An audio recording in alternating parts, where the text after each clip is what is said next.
Hello दोस्तों, मैं निखिल आप सभी का स्वागत करता हूं मेरे चैनल के ऊपर। दोस्तों, आज से लगभग 7-8 साल पहले एक नया ट्रेंड स्टार्ट हुआ था जिसको बोलते हैं अपन P2P लेंडिंग। होने को तो वैसे ये दोस्तों बरसों पुराना है। पहले हम फेस टू फेस करते थे, अब उसको हमने थोड़ा टेक्नोलॉजिकल एडवांसमेंट के साथ में लोगों को पेश किया और एक उसकी ऐप बना के आपको दे दी जिसमें आप अपना पैसा इन्वेस्ट कर सकते हैं।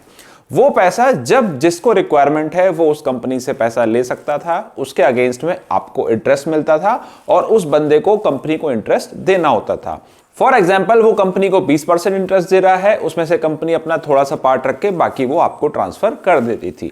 ये वर्षों से चला हुआ आ रहा है दोस्तों। जब जिसको पैसे की रिक्वायरमेंट होती है तो वो किसी इधर उधर अपने फ्रेंड से पैसे ले लेता है। उसी को बोलते हैं पीयर टू पीयर, यानी एक पर्सन जब दूसरे पर्सन को पैसा उधार देता है और उसके अगेंस्ट में वो इंटरेस्ट उससे चार्ज करता है। यही है सिंपल अपना पीयर टू पीयर।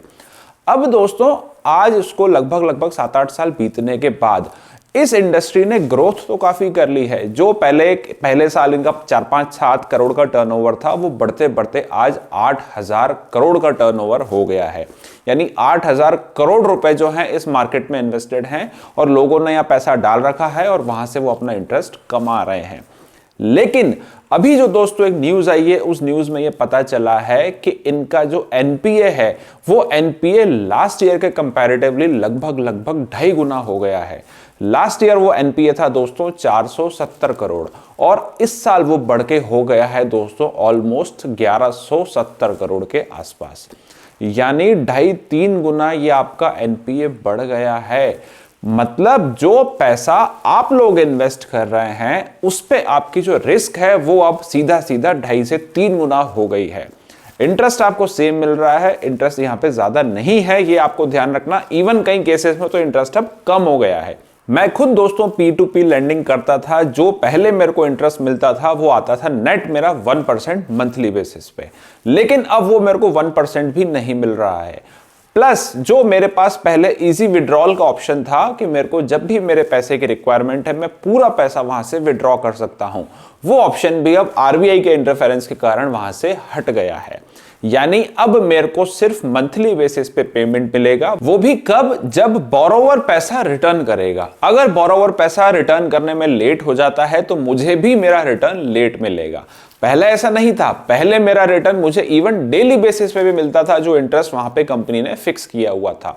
वो बोरोवर पैसा दे ना दे मुझे उससे मतलब नहीं है, मेरा इंटरेस्ट डेली बेसिस पे आता था। तो अब ऐसी काफी सारी कंडीशंस दोस्तों इसमें ऐड हो गई हैं आरबीआई के इंटरफेरेंस के कारण कि लोग इसमें से धीरे धीरे हटना चालू हो गए हैं। इवन मैंने भी पिछले 6 महीने में कोई भी नया इन्वेस्टमेंट नहीं किया है और जो मेरा पैसा है वो मैं कंटिन्यूसली वहां से विड्रॉ ही कर रहा हूं। वन टाइम तो मैं कर नहीं सकता, मंथली बेसिस पे मेरे को थोड़ा थोड़ा आता जा रहा है और उस पैसे को मैं फिर अब एफडी में डालता जा रहा हूं या फिर मैं उसको स्टॉक मार्केट में इन्वेस्ट कर रहा हूं। ये जो दोस्तों P2P लेंडिंग है, इससे अब आपको भी संभल के रहना है। क्यों? क्योंकि जो अपने बैंक्स हैं दोस्तों, बैंक्स के पास में P2P लेंडिंग से ऑलमोस्ट 10 से 20 गुना ज्यादा पैसा है और इवन ज्यादा भी हो सकता है। स्टिल उनका जो एनपीए है दोस्तों वो 3% के अंडर रहता है।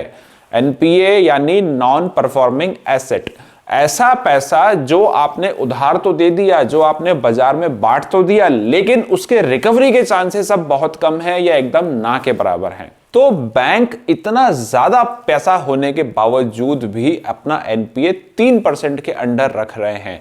लेकिन ये जो P2P लेंडिंग कंपनीज है दोस्तों, जैसे मैंने अभी आपको बताया, इनका अभी जो मार्केट साइज है वो है ऑलमोस्ट 8,000 करोड़ का, सारी कंपनीज का मिला के ऑलमोस्ट। उसमें से 1150-60 करोड़ तो इनका एनपीए ही हो गया। भाई 13-14% का एनपीए किसको बोलते हैं? आप इतना तो इंटरेस्ट ही नहीं दे रहे जितना तो आपने एनपीए में डाल दिया। ये बात बहुत सोचने वाली है दोस्तों कि 14-15% के एनपीए पे जाना, यानी आपका जो पैसा आपने इन्वेस्ट कर रखा है उस पर सीधा 15% का रिस्क आ गया। रिटर्न तो आपको उतना मिल नहीं रहा जितना ज्यादा आपका रिस्क है। तो क्या यहां पे इन्वेस्टमेंट करना अब सेफ है? क्या बैंक से आधा 1%, 1.5% ऊपर अगर आपको यहां पे इंटरेस्ट मिल भी रहा है एज कंपेयर टू एफडी, लेकिन रिस्क आपका सीधा 3 से 4 गुना बढ़ जाता है दोस्तों बैंक से। तो क्या वो 1% के लिए आप 4 गुना रिस्क लेना पसंद करेंगे? मुझे तो मेरा पैसा इतना रिस्क पे नहीं डालना है कि वो पैसा कल को डूब ही जाए। यहां पे ना तो DICGC का रोल है कि मेरा पैसा थोड़ा सा मुझे मिल जाए, ना ही कोई कंपनी यहां पे या बैंक यहां पे आके मुझे बचाएगा, जैसा यस बैंक के केस में हुआ था। तो मैं उस 1% के पीछे अपने पैसे को रिस्क पे क्यों डालूं?